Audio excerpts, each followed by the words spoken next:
चुनाव के समय में 500 का काफिला बना के जा रहा है, 500 का काफिला बना के, और उसको देखने के लिए लोग दोनों किनारे सड़क पर खड़े हैं। उस काफिला को देखने के लिए लोगों को यह समझ में नहीं आ रहा है कि जो नेता 500 का काफिला बना के चल रहा है, वो उसी काफिले में जो भीड़ उड़ रहा है वो आपके बच्चे के फेफड़े में जा रहा है, और आपका बच्चा बीमार पड़ रहा है, उसको इलाज कराने के लिए बिहार में उस नेता ने कोई व्यवस्था नहीं की है। घर में जो छोटा छोटा बच्चा सब है, आज उसकी क्या हालत है?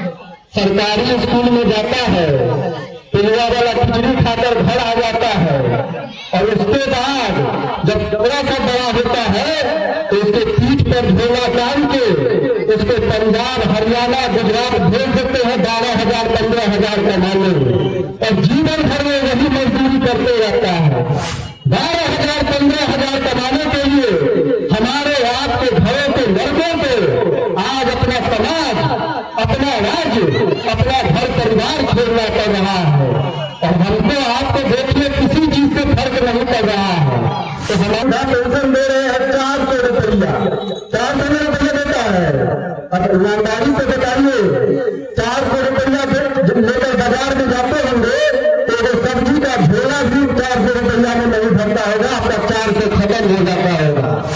हमारे और आपके वोट की कीमत नीतीश कुमार ने लगाया है 400 रुपया। बड़ा बड़ा वाटरफॉल नहीं दिखा है, सड़क के दोनों किनारे हर गांव में नाला पानी झरने की तरह बह रहा है, कहीं नाला नहीं बनाया गया। तो हम तो जिस वाटरफॉल के बारे में सुनकर आए थे वो वाटरफॉल कहीं नहीं दिखा है, लेकिन हर गांव में नाला बढ़िया से बहता हुआ सड़कों पर दिखा है। ये हकीकत है कि नहीं है बताइए? अभी उस गांव में चले जाइए, उस गांव में चले जाइए, आप जिस गली में जाइएगा उसी गली के दोनों किनारे बढ़िया वाटरफॉल आपको दिख जाएगा, है ना चाची ये बात? तो अभी जब आपको समस्या पूछ रहे हैं तो कोई कुछ नहीं बता रहे हैं, और यही कोई गांव में जाएगा तो उसको कितना समस्या गिनवा देते हैं। हम लोग समस्या क्यों पूछते हैं उसको समझिए।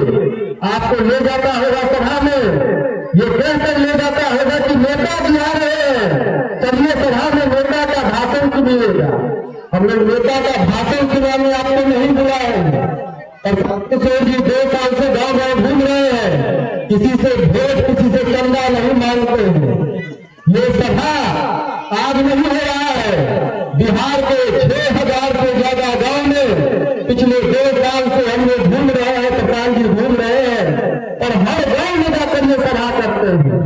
ये सभा क्यों करते हैं कि बिहार में जिससे पूछिए कि आपकी क्यों ये दुर्दशा है, आपकी क्यों ये गरीबी है, तो ज्यादातर लोग एक ही बात कहता है कि यहाँ का जो नेता से है वो चुनाव के समय में आता है, हेलीकॉप्टर से मंच पर उतरता है, मंचों से भाषण दे देता है, और उसी हेलीकॉप्टर में बैठकर उड़ जाता है।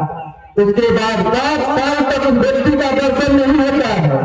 जो बड़ा नेता है, जिसको हम लोग टीवी में देखते हैं, अखबार में पढ़ते हैं, वो हेलीकॉप्टर से नीचे नहीं उतर रहा है, और जो छोटा मोटा नेता जो है उसे स्कॉर्पियो से नीचे नहीं उतरता है। जनता के बीच में जाने के लिए कोई तैयार है? कोई तैयार है? सब यही कह रहा है कि भैया जो जीत के जाता है वही नहीं आता है। इसीलिए प्रशांत किशोर जी देखिए कि हेलीकॉप्टर से नहीं यहाँ उतर रहे हैं। अगर यह हेलीकॉप्टर से उतरते तो बताइए इतना ही आदमी रहता है? हेलीकॉप्टर से उतरते तो सही आदमी रहता है? जितना गांव में जितना आदमी है सब अपने आप यहाँ पहुंच जाता, लेकिन ये प्रशांत किशोर को सुनने के लिए नहीं आता, वो तो हेलीकॉप्टर को देखने में आता है। नेता सबके रैली में भीड़ आता कहता है बहुत बुजुर्ग था। अरे भैया वो भीड़ नेता को सुनने नहीं आया था, वो भीड़ हेलीकॉप्टर का चक्का देखने आया था। यही बात है। अब ये जो बड़े बड़े नेता हैं वो चुनाव के समय में 500 का काफिला बना के जा रहा है, 500 का काफिला बना के, और उसको देखने के लिए लोग दोनों किनारे सड़क पर खड़े हैं। उस काफिला को देखने के लिए लोगों को यह समझ में नहीं आ रहा है कि जो नेता 500 का काफिला बना के चल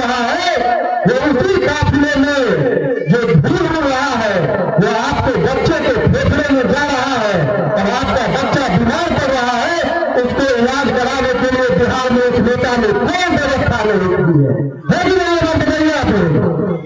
लेकिन देख लीजिए, प्रशांत किशोर साहब से तो काफिला बना के नहीं चलते हैं, हेलीकॉप्टर से नहीं उड़ते हैं। तो प्रशांत किशोर जी को चुनने के लिए घर घर जाकर लोगों को बुलाया है, तैयार किया।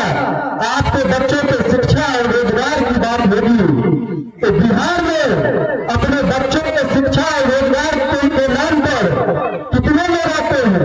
कभी 1000 आते हैं, कभी 1200 आते हैं। यही तो नेता इसमें से मुरेठा गमछा इसे खिलाएगा तो पूरा बिहार इकट्ठा हो जाएगा। इसीलिए हमारी आपकी ये दुर्दशा हो गई है। इसीलिए बिहार के लोगों के बच्चों के पास पढ़ाई की कोई व्यवस्था नहीं है। नेता चुनाव के समय में आते एक ऑर्केस्ट्रा का नाच यहाँ लगा देगा, पूरा गांव आके इकट्ठा हो जाएगा। तो प्रशांत किशोर जी, आप लोगों के लिए ऑर्केस्ट्रा का नाच नहीं लगाएंगे। प्रशांत किशोर जी, आप लोगों को कम्बल वितरण नहीं करेंगे, कम्बल नहीं देते हैं, ऑर्केस्ट्रा का नाच नहीं लगवाते हैं, किसी को पैसा वैसा भी नहीं देते हैं, आपसे कोई वादा भी नहीं करेंगे, आपसे वोट भी नहीं मांगेंगे, आपसे चंदा भी नहीं मांगेंगे। प्रशांत किशोर जी, आप सबसे दो ही बात करेंगे कि आपके घर में जो छोटा छोटा बच्चा है कैसे उसका भविष्य बनेगा। और हम लोग जो 70 साल से गरीबी में जी रहे हैं, पूरा देश में बिहारी समुदाय बन गया है, उससे बिहार के लोग कैसे बाहर निकलेंगे, बस यही कोई बात बताएंगे। दिल्ली वाला वृद्धा पेंशन दे रहा है 2000 रुपया, और हमको और आपको नीतीश जी वृद्धा पेंशन दे रहे हैं 400 रुपया। 400 रुपया देता है। अब ईमानदारी से बताइए, 400 रुपया लेकर बाजार में जाते होंगे तो वो सब्जी का झोला भी 400 रुपया में नहीं भरता होगा, आपका 400 खत्म हो जाता होगा। हमारे और आपके वोट की कीमत नीतीश कुमार में लग रहा है 400 रुपया। 400 रुपया तो उसको बदलना चाहिए कि नहीं बदलना चाहिए? बताइए। दिल्ली वालों को मिलता है 2000, हरियाणा वालों को मिलता है 2500, और हमको और आपको भीख में नीतीश कुमार देता है 400 रुपया। तो यहाँ के लोगों को भी 2000 मिलना चाहिए कि नहीं मिलना चाहिए? बताइए। देखिए, किसी का कोई हाथ नहीं उठा रहा है, पैसे ही मिल जाएगा। ऐसे ही नहीं मिलता है तो तुम बोलो भाई, एक बार ईमानदारी से बताइए। किसी बजट हमारे गांव दे रहे हैं, विश्वास ही किसी पर नहीं होता है। तो जो विश्वास तोड़ दिया है, कम से कम उस पर तो दोबारा विश्वास मत करे भाई। जिसने विश्वास नहीं तोड़ा है उस पर विश्वास नहीं करना है, और जब विश्वास तोड़ दिया है उसी को पहले कदम बना कर चुनना है। ये कौन सी समझदारी है? बताइए, ये कौन सी समझदारी है? जो व्यक्ति विश्वास नहीं तोड़ा है उस पर एक बार तो विश्वास करिएगा ना कि नहीं करिएगा? बताइए। अगर विश्वास तोड़ दे, मैं कह रहा हूं आपको, अगर विश्वास तोड़ दे तो दोबारा विश्वास किसी पर नहीं करना है। तो जो विश्वास तोड़ दिया है उस पर दोबारा विश्वास नहीं करना है, और जो एक बार भी विश्वास नहीं तोड़ा है उस पर एक बार करिएगा तभी ना कुछ काम होगा। तो बताइए, यहाँ के माताएं बहनों को 2000 रुपया वृद्धा पेंशन मिलना चाहिए कि नहीं मिलना चाहिए? बताइए, हाथ उठा के बताइए। घर में जो छोटा छोटा बच्चा सब है, आज उसकी क्या हालत है? सरकारी स्कूल में जाता है, पिलवा वाला खिचड़ी खाकर घर आ जाता है, और उसके बाद जब थोड़ा सा बड़ा होता है तो उसके पीठ पर झोला टांग के उसको पंजाब, हरियाणा, गुजरात भेज देते हैं 12,000 15,000 कमाने, और जीवन भर में वही मजदूरी करते रहता है। 12,000 15,000 कमाने के लिए हमारे आपके घरों के लड़कों को आज अपना समाज, अपना राज्य, अपना घर परिवार छोड़ना पड़ रहा है, और हमको आपको देखिए किसी चीज से फर्क नहीं पड़ रहा है। तो हमारे बच्चों को बढ़िया शिक्षा मिलना चाहिए कि नहीं मिलना चाहिए? बताइए। मिलना चाहिए कि नहीं मिलना चाहिए? बच्चों को शिक्षा के नाम पर तो हाथ खड़ा करे भाई। इसीलिए तो मजदूर बन गया है सब बिहार से बाहर जाकर।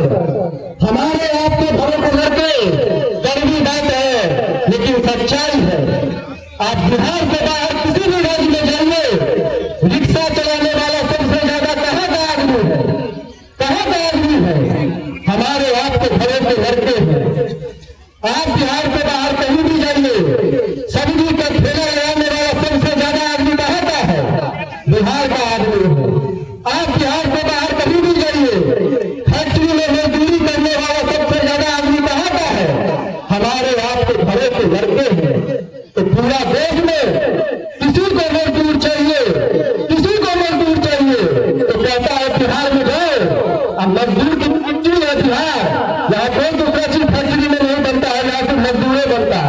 कहता है बिहार से जाकर लेके आ गए मजदूर।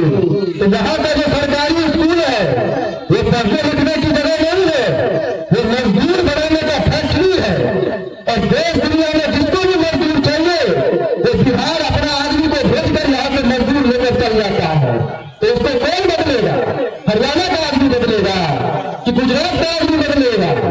हरियाणा का आदमी पंजाब का आदमी नहीं बदलेगा। गुजरात का आदमी बन गया है मालिक, तो हमारे आपके घरों के घर के बन गए हैं मजदूर। तो ये हम ही आपको बदलना पड़ेगा, हम ही आपको बदलना पड़ेगा। तो ये उसी बदलाव का ये अभियान है कि हमारे आपके घरों के बच्चे मजदूर न बने, वो भी किसी फैक्ट्री के मालिक बने, उनके लिए भी 20,000 का 15,000 का रोजगार यहीं पर है। उसी व्यवस्था को बढ़ाने का मुहिम है। वोट जिसको देते हैं दीजिए, जिसको वोट देते हैं जो नेता पसंद हो दीजिए, लेकिन एक बार तो अपने बच्चों के लिए जगिए भाई, एक बार तो अपने बच्चों के लिए जगिए। यही बात पूरी व्यवस्था उसी के लिए बनाई गई है। तो आप लोग अपने अपने कुर्सी पर बैठे रहिए, बस कुछ ही देर में प्रधान जी आएंगे, आप लोगों से बातचीत करेंगे। लेकिन वहाँ सुस्ती बहुत दिख रही है, कोई ऊर्जा नहीं दिख रहा है। बिहार का आदमी को इतना ठग लिया है कि अब कुछ भी बोलिए कोई ऊर्जा नहीं दिखती है, सबके चेहरे पर मायूसी दिखती है। तो एक बार पंजाब का आदमी पंजाब का जयकारा लगाता है, गुजरात का आदमी गुजरात का जयकारा लगाता है, तो हम लोग बिहार का आदमी बिहारी कहने में सरल महसूस होता है। तो उसी मिट्टी के सम्मान में एक नारा लगाएंगे, हम कहेंगे जय बिहार, तो सबको कहना है जय जय बिहार। जितना आदमी बिहार का बेटा हुआ यहाँ पर गुजराती गुजरात का जयकारा लगा रहा है कि नहीं लगा रहा है? पंजाब का आदमी पंजाब का जयकारा लगाता है। और दिल्ली में किसी लड़के से पूछिए तो कहाँ के रहने वाले हो, तो कहेगा हम बिहार का नहीं यूपी के रहने वाले हैं। ऐसी नौबत आ गई। तो हम ही आपको इस मिट्टी का जयकारा करेगा तभी बाहर वाला सम्मान देगा, नहीं तो बाहर वाला बिहारी कहकर ऐसे ही गाली देता रहेगा। तो जिसके पास भी दोनों हाथ भगवान ने दिया है दोनों हाथ उठा लीजिए, जिसके पास भी भगवान ने दोनों हाथ दिया है दोनों हाथ उठाइए।